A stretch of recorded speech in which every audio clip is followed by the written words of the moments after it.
Eu sou o único militar que participou nestas ações de formação que não entrou propriamente no 25 de Abril, era aluno da Academia Militar, no meu último ano ainda, mas a minha mulher entrou, o que é curioso.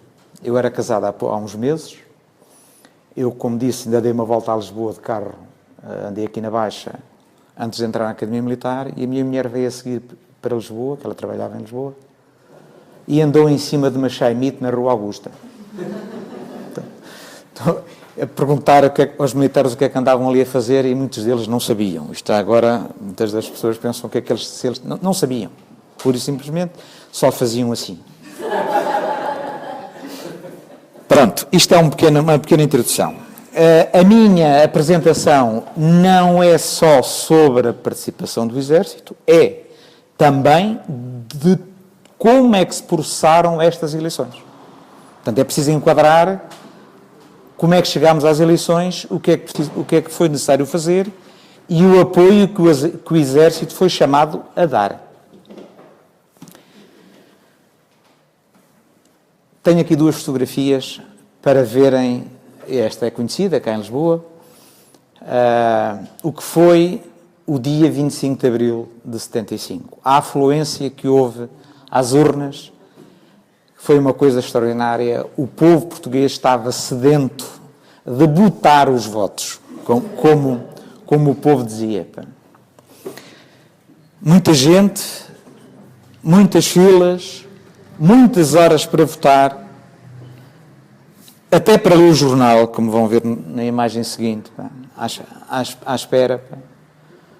A afluência foi superior a 92%. Portanto, estão a ver que daí para a frente foi sempre a descer. Nas seguintes já foi menor, no ano depois. Ora bem, eu julgo que já têm todos o sumário, já vos foi transmitido o sumário, não vou entrar em pormenores.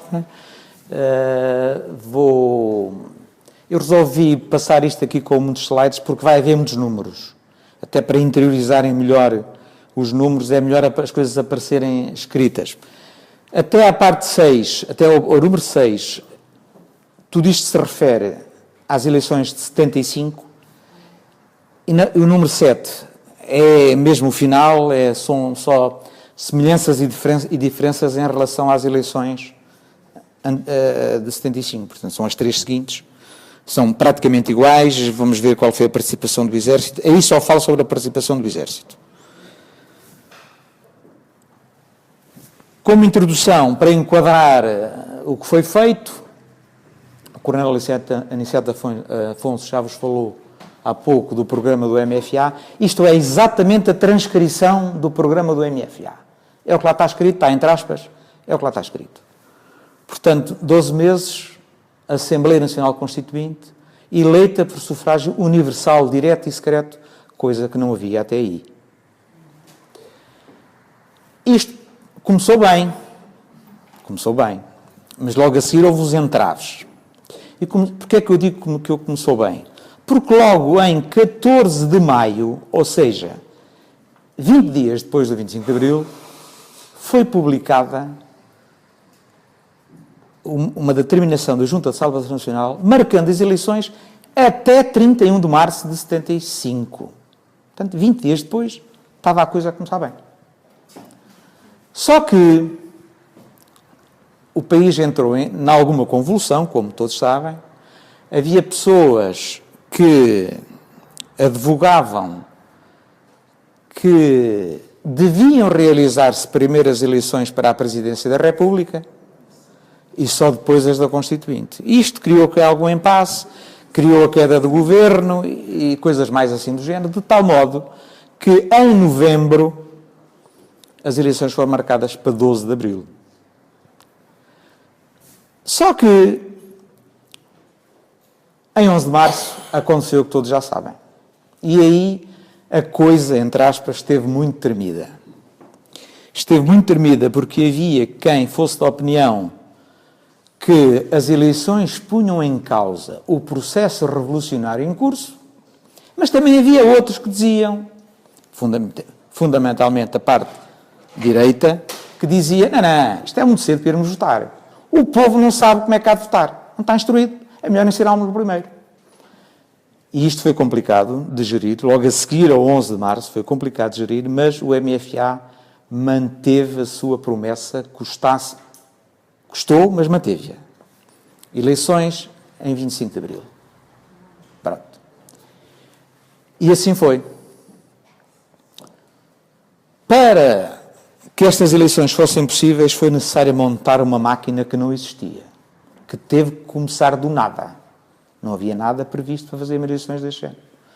E então o Ministério da Administração Interna criou o STAP, Secretariado Técnico para os Assuntos Políticos, na dependência direta do Ministro, portanto era um organismo na dependência direta do Ministro, muito pequeno, que no seu auge teve no máximo 20 pessoas, no máximo, normal eram 15,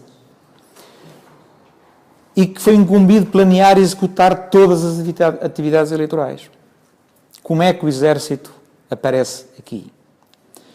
Aparece aqui porque foi pedido pelo Ministério da Administração Interna, porque não tinha especialistas de telecomunicações para apoiarem o planeamento e execução de toda a transmissão dos resultados, vamos ver como é que ela vai ser feita, e o escrutínio.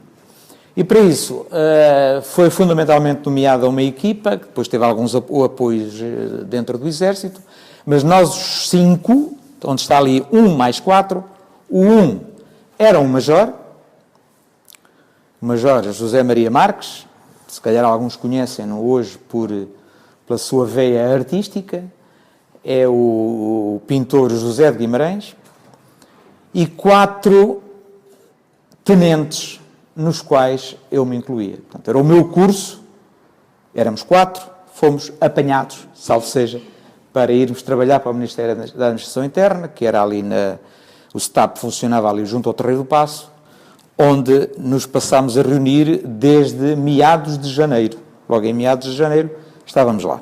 Já o processo estava a andar.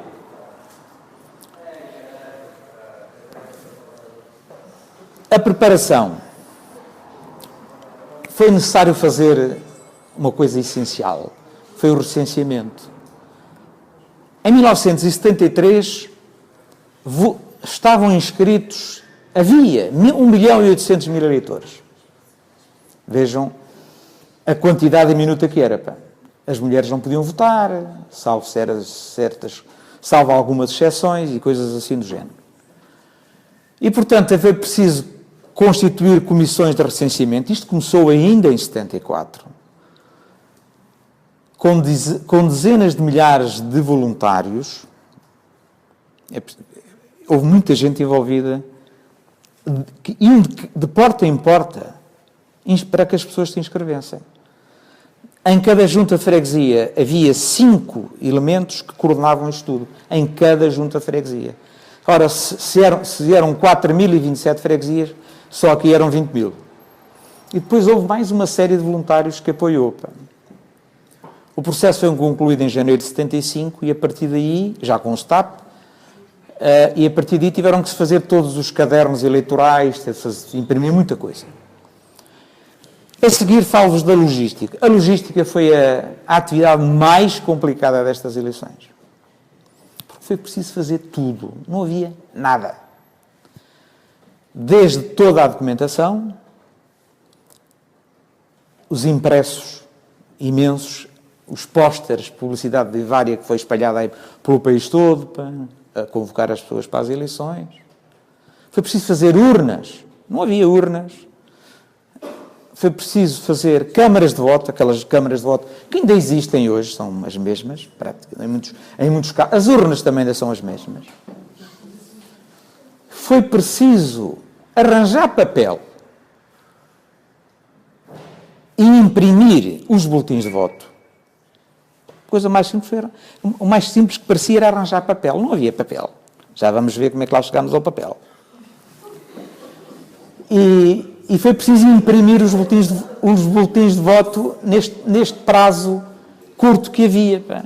E depois foi preciso fabricar isto tudo. Primeiro foi preciso definir como é que são as urnas, como é que são as câmaras, como é que são os boletins de voto. E depois foi preciso fabricar e transportar isto para o país todo, inclusivamente para as ilhas Para Macau, houve votações em Macau, em Moçambique e para os imigrantes todos por aí pelo mundo.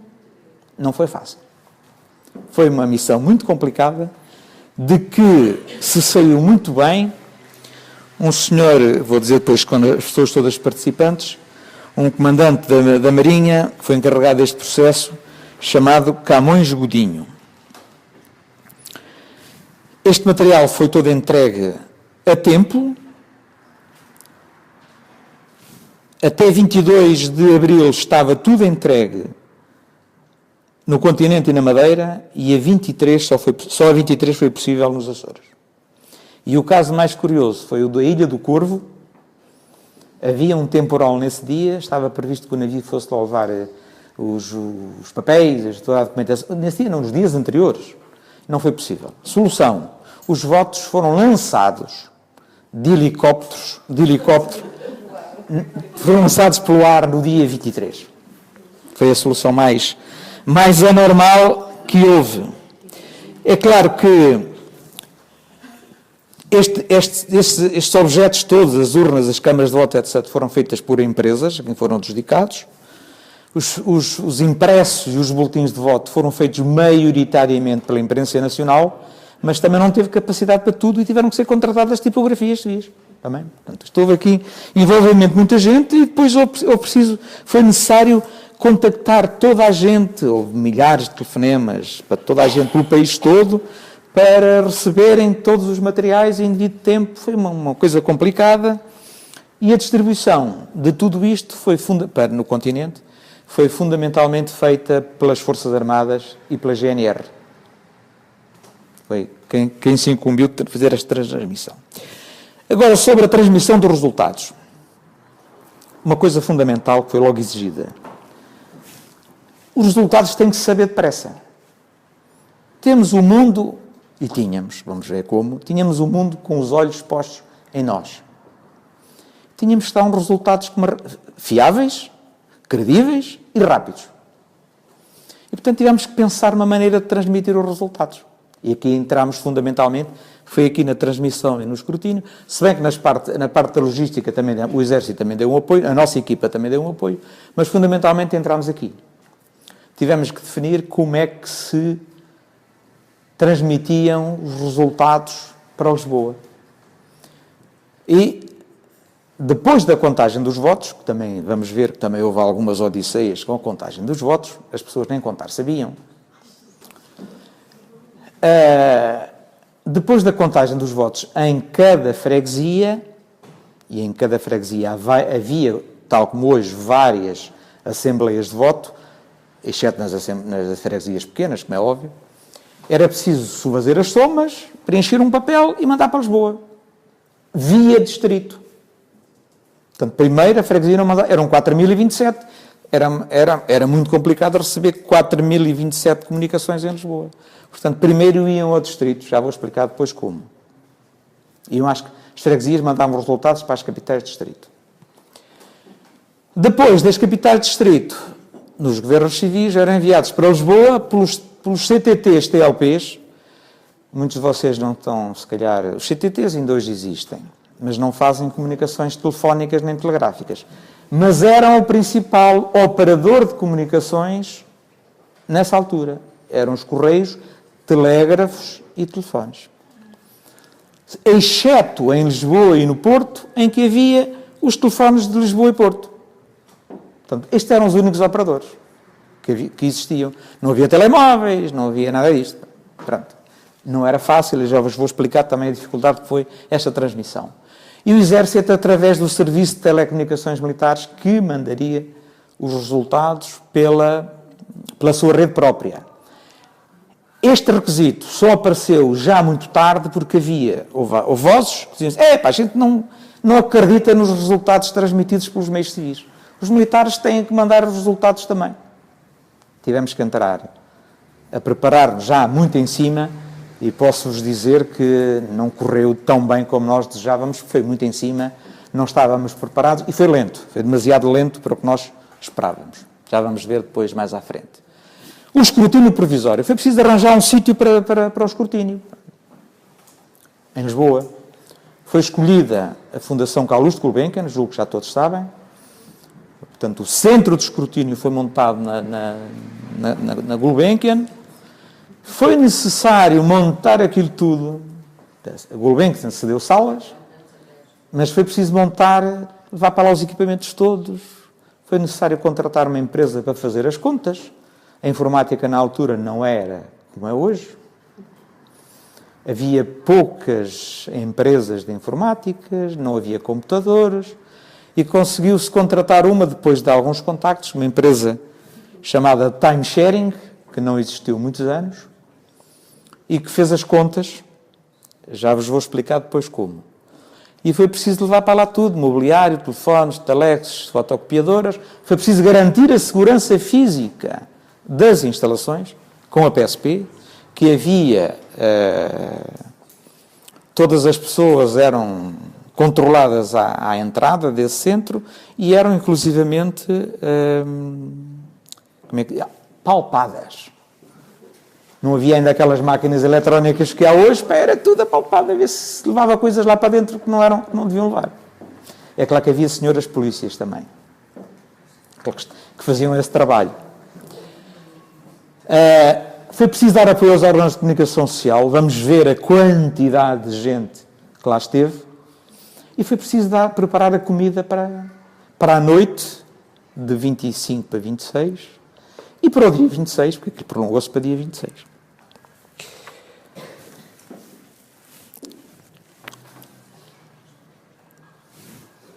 Ora bem, como é que isto se executou? Transmissão de resultados. Depois das contagens nas freguesias, por telefone foram enviados, as freguesias preenchiam um impresso que nós programámos, lá com a ordem que eles tinham que fazer aquilo. Já vos vou mostrar a seguir como é que é. Não é o da freguesia, é um telegrama, mas mandava por telefone para o Governo Civil e o Governo Civil recebia, preenchia outro impresso, que entregava aos CTTs, TLPs, que estavam dentro do Governo Civil na maioria dos casos. Havia um ou outro caso em que, como os CTTs estavam próximo do Governo Civil, era só descer as escadas e entregar na casa ao lado. Mas a maioria estavam os próprios CTTs e instalaram os telégrafos, os telexes, dentro dos Governos Civis. E daí vinha para Lisboa por telegrama. 4.027 telegramas. Para a Fundação Gulbenkian. Portanto, este foi o método civil. O método militar já vos expliquei mais ou menos como é que era, também, portanto, foi a intervenção dos militares. A primeira fase do telefone é exatamente igual. Depois, no Governo Civil, havia um militar, havia um oficial das Forças Armadas, que preenchia um impresso de mensagem militar e que era entregue em mão no quartel da cidade do Governo Civil. E daí vinha por telex ou por Morse, nem todas, ou a maioria das unidades militares não tinham telexes, vieram por Morse. Vocês imaginam o que foi mandar por Morse milhares e milhares de mensagens para a Escola Prática de Transmissões, na Rua de Sapadores, aqui em Lisboa. E aí, as mensagens, nós não fizemos escrutínio, portanto foi apenas nós militares, o Exército não fez escrutínio, fez apenas a transmissão, e aí as mensagens ficavam, eram entregues ao STAP por viatura. O escrutínio. Esta fase inicial do telefone, já vos vou contar que não foi nada fácil. A outra foi fácil. Agora, a fase do telefone não foi nada fácil, já vos vou explicar porquê. É porque não havia telefones. Já estão mesmo a ver. Não havia. Naquela altura não havia telefones como há hoje. Hoje vai-se ali à loja e compra-se um telefone. Naquela altura não havia.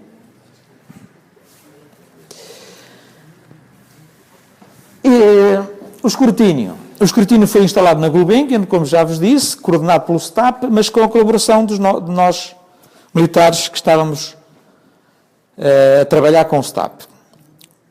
Para ligação aos governos civis foram instalados ponto a ponto teleimpressores. Portanto, o Governo Civil tinha um telex e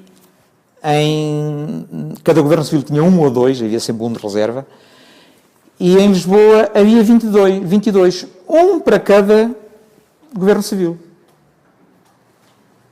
Eram 18 no continente e mais 4 nas ilhas. 4.027 telegramas, como já vos disse. Eram impressos 2 exemplares. Um ia para a sala de escrutínio, portanto para a time sharing, e o outro ia para mim, que era o chefe do gabinete de ligação com a comunicação social. Foi a missão que eu tive nessa noite. Eu é que fiz a ligação com os jornalistas. E não foi fácil. Vos digo que não foi nada fácil. A time sharing instalou 30 terminais. O computador não estava lá. Era um monstro. Eu vou-vos mostrar uma fotografia que se vê mal de um parecido. Aquilo eram computadores que eram preciso de salas. Portanto, o computador não estava lá e os resultados eram transmitidos por linha telefónica por uns terminais que estavam efetivamente lá na Gulbenkian. 30 terminais. O computador estava a algures em Lisboa, concretamente estava na zona do Rato. Os resultados eram introduzidos nesses terminais, freguesia a freguesia, o computador fazia as contas e regularmente fazia mapas com os resultados parciais e com o ponto de situação por distrito e também a nível nacional. Havia 1.300 jornalistas na Gulbenkian. Metade eram estrangeiros. Estão a ver a quantidade de gente que ali andava. Portanto, o centro de imprensa também teve que ser instalado. Tinha 86 telex e 36 telefones ligados a todo o mundo. Portanto, tinham ligações, acessos nacionais e internacionais.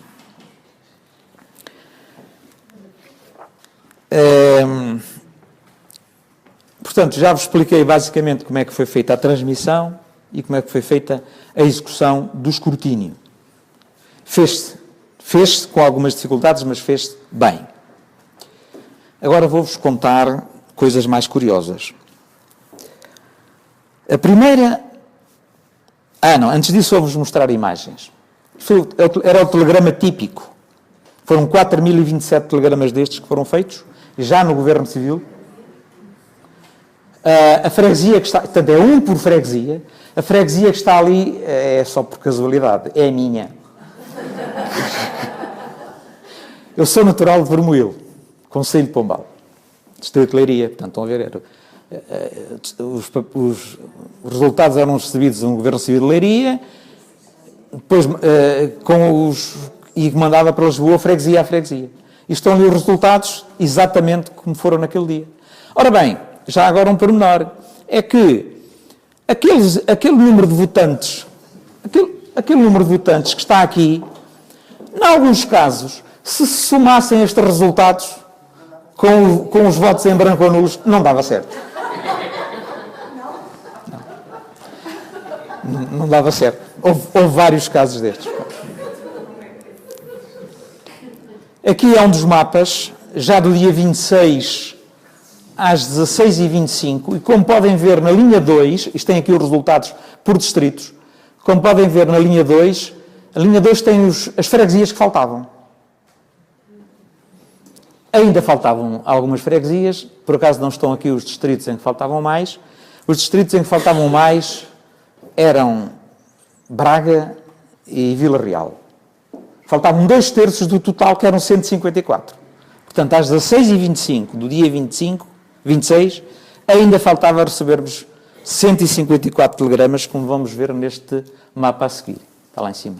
À mesma hora, faltavam 154.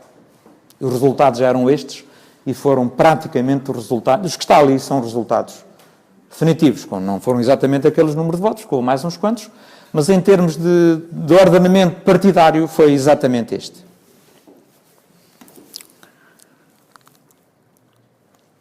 Isto é a sala da time sharing. Vê-se mal, ali tem muita luz pela frente, mas ali estão os terminais. Estão ali os terminais informáticos. Aqui ainda foi no início, eles estavam muito parados. Estavam esta fotografia. Mas depois tiveram muito trabalho. esta fotografia foi tirada para aí às 9 da noite. Pá. A partir das 11 aquilo foi uma loucura. Foi toda a noite. Foi toda a noite. Este é o computador, vê-se muito mal, pá. Portanto, era uma série de caixotes, pá, e impressoras e não sei o quê.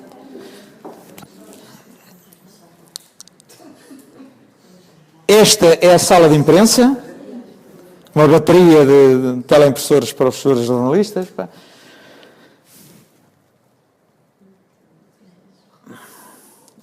E aqui sou eu, ou melhor,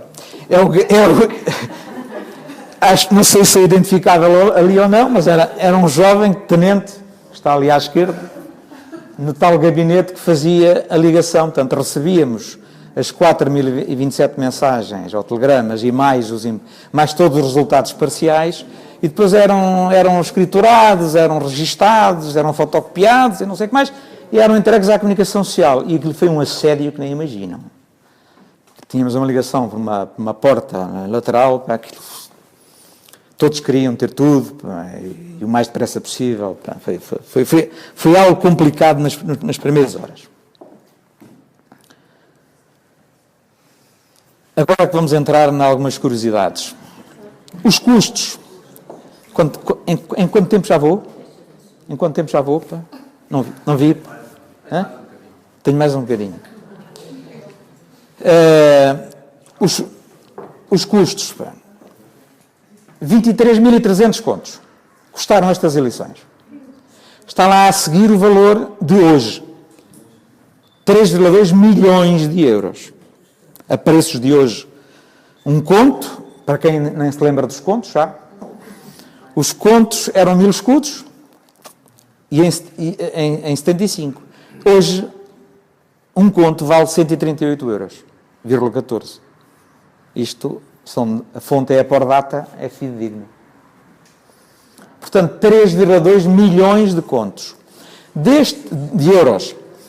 Destes 23 mil contos, quase tudo foi gasto, cerca de 20 mil contos, foi gasto nas operações logísticas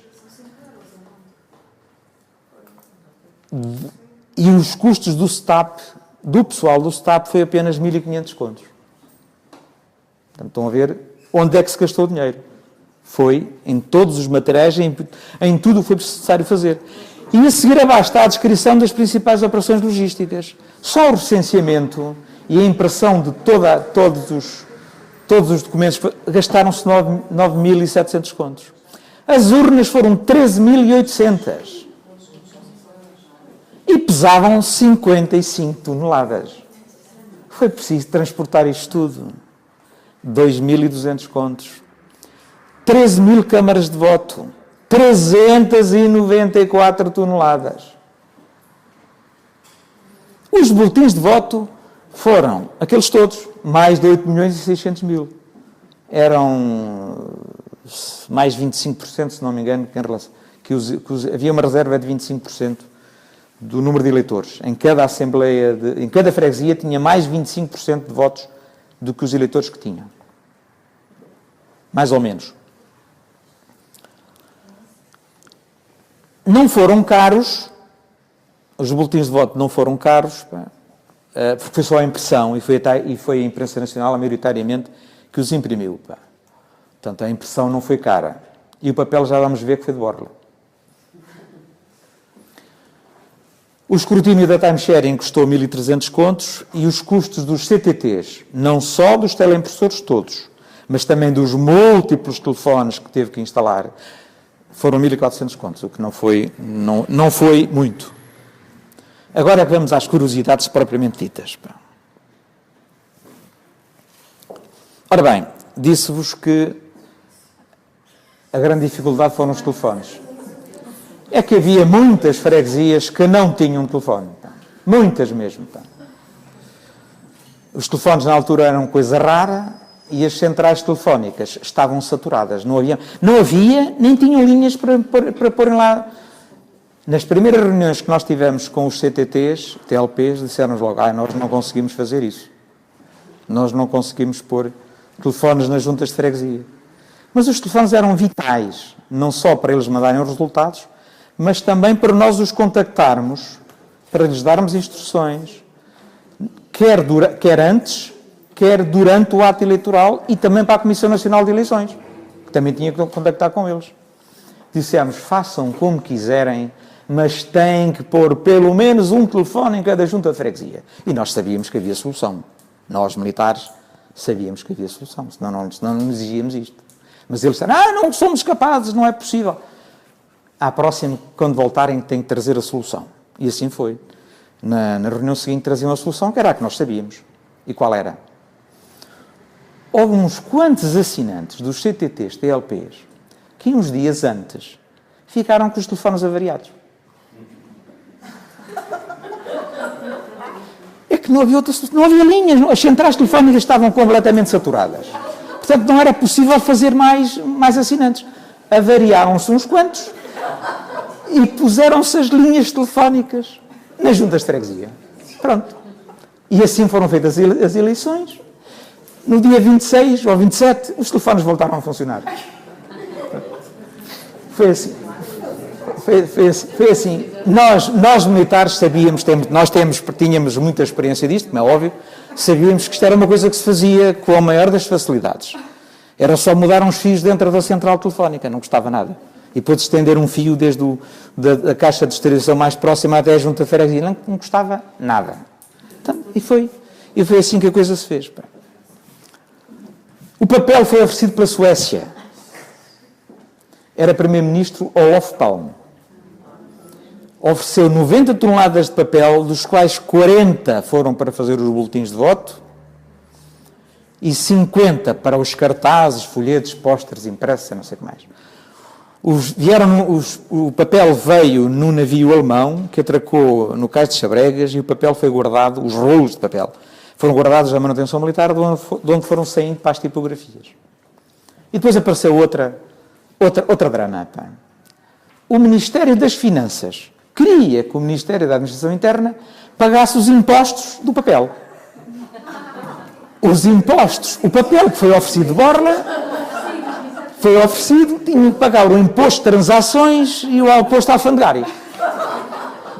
E só com muita dificuldade é que se conseguiu isentar o Ministério da Administração Interna. Foi preciso os dois ministros falarem, porque a Direção-Geral dos Impostos e das Alfândegas era renitente. Não, tem que pagar. O computador, já vos mostrei, mas o computador era uma coisa monstruosa, mas que o processador central tinha 16 capas. E o disco tinha 18 megas. Mas estão a ver o que isto era. E quem pagou a conta disto tudo? Foi a PIDE. Quem pagou estes 23, não foi 23, mas foram quase, dos custos dentro do gabinete do Silva Paz, diretor da PIDE, que teve que fugir à pressa, e não teve tempo de abrir o cofre e levar o dinheiro que lá tinha dentro. Portanto, o cofre foi aberto depois e até foi o gabinete, foi para onde foi o gabinete, o Ministro da Administração Interna foi para aquele gabinete e quando se abriu o cofre, estavam lá cerca de 20 mil contos dentro. Pronto, foi para pagar. Agora os atrasos e esquecimentos. Nós fartámos-nos de explicar aos presentes juntas de freguesia, a toda a gente, como é que se fazia este processo, como é que se faziam as contas, como é que mandavam os resultados, mas nem tudo correu bem. É preciso ver que na altura havia pessoas que, de uma instrução limitada, alguns que nem a quarta classe tinham, não sabiam fazer contas. Houve alguns que no fim, também não foram muitos, mas foram alguns. Alguns que esqueceram-se, pura e simplesmente, de mandar os resultados. E esqueceram-se alguns porquê? Por duas razões fundamentais. Uns, porque a festa foi tanta, o vinho correu pelas gargantas todas, e eles, às tantas, foram festejarem, e quiseram lá saber de mandar os resultados. Aquilo nunca tinha sido feito, Aquilo era inédito, Nunca tinham feito uma coisa daquelas. Foi tudo festejar, E outros também não gostaram dos resultados. Alguns não gostaram. E foram-se embora para casa, que quiseram lá saber mandar os resultados.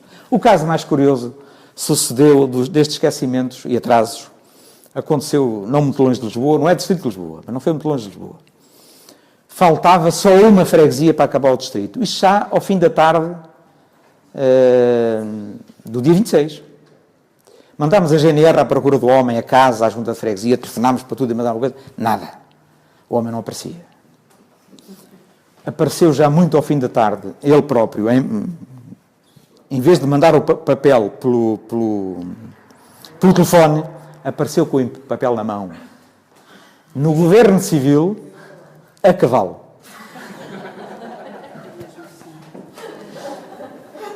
Pediu muita desculpa, que tinha ido celebrar e depois adormeceu. Pronto.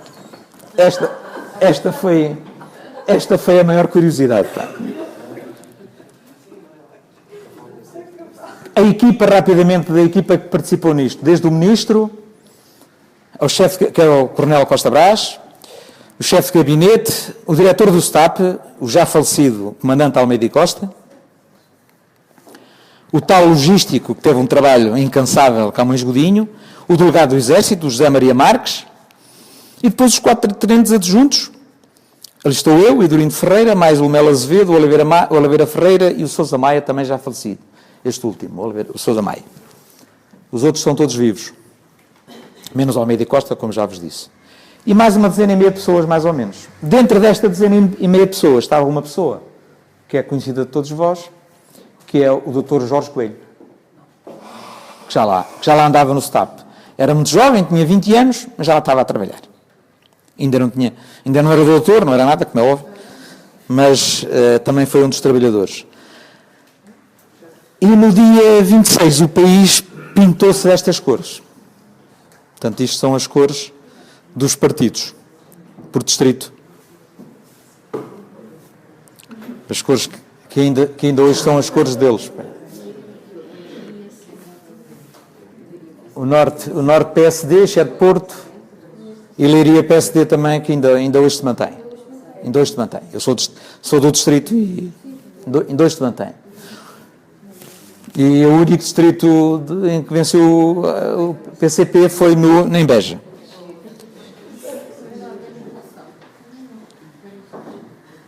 Epá, isto agora não passa?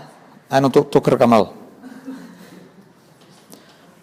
Terminei a parte de 75 e agora vou rapidamente falar em 76. Em 76, o Exército entrou a fazer, além do escrutínio, além da transmissão, também o escrutínio.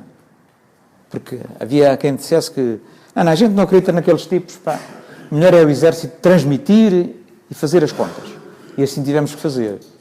Portanto, em 75, pela Assembleia da República, o esquema de transmissão para os distritos foi exatamente igual, as 4.027 mensagens, depois as mensagens foram entregues no centro de escrutínio da Escola Prática de Transmissões e cópias, portanto, aqui em Lisboa, as mensagens militares. O escrutínio foi feito na EPT, na Escola Prática de Transmissões, demos cópias ao Centro de Informática do Ministério da Justiça, que era quem na altura fazia as contas já em alternativa, porque em 75 quem fazia as contas para o STAP era a Norma, já não era a time sharing, e já era STAP, já tinha um E no fim. Aquilo foi feito com uma calculadora, que já vou mostrar, que fazia as contas muito devagarinho, mas fez. E os resultados eram impressos, também vos vou mostrar uma máquina que havia, e máquina de escrever, e os resultados eram entregues ao STAP, Secretariado Técnico dos Assuntos para o Processo Eleitoral, já não era políticos, processo eleitoral.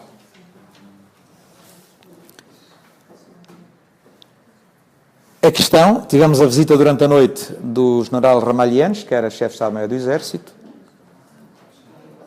com o coronel Vasco Lourenço, que era o comandante das tropas aqui em Lisboa, e ao lado direito do Vasco Lourenço está na altura já tenente-coronel José Maria Marques, portanto era o responsável do Exército, hoje e na altura já era o José de Guimarães Pintor. Aqui era a máquina que fez as contas foi esta, com alguma dificuldade, mas foi fazendo, teve que ser programada, era uma calculadora já um pouco evoluída, deu LED para a cara. E os resultados eram impressos em máquinas de escrever normais e neste plotter, que fazia gráficos, fundamentalmente. Em 76, para a Presidência da República, em 27 de junho, foi exatamente igual. O processo foi exatamente igual. Tenho aqui o resultado de um concelho, de uma freguesia, aliás, também por curiosidade, é a da minha mulher. Castanheira do Ribatejo, Concelho de Vila Franca. Portanto, aqui as contas foram mais fáceis de fazer, apesar de tudo, porque eram só 4 candidatos. Portanto, foi mais rápido que introduzir aqueles dados dos partidos todos. Um resultado em gráfico da tal plotter com os resultados, portanto, em gráfico, isto está em escala logarítmica. Para quem sabe, vê que não é o que são escalas logarítmicas, julgo que a maioria deve saber, apesar de serem de história, maioritariamente, julgo sim. Não há aqui muitos matemáticos. Parece que os resultados do Ianes e do Pinheiro de Azevedo são quase iguais, mas não são. A diferença é muito grande. Portanto, estão os resultados que foram apurados estavam apurados àquela hora. As eleições de 76, só para terminar, foram sensivelmente diferentes porque foi solicitado ao Exército que apenas fizesse a transmissão dos resultados das eleições para as câmaras municipais e não também das juntas de freguesia. O que é que isto obrigou? A que nas câmaras tivessem, da freguesia para a câmara, era do mesmo modo por telefone, nas câmaras tiveram que ser feitas as somas das freguesias de cada concelho.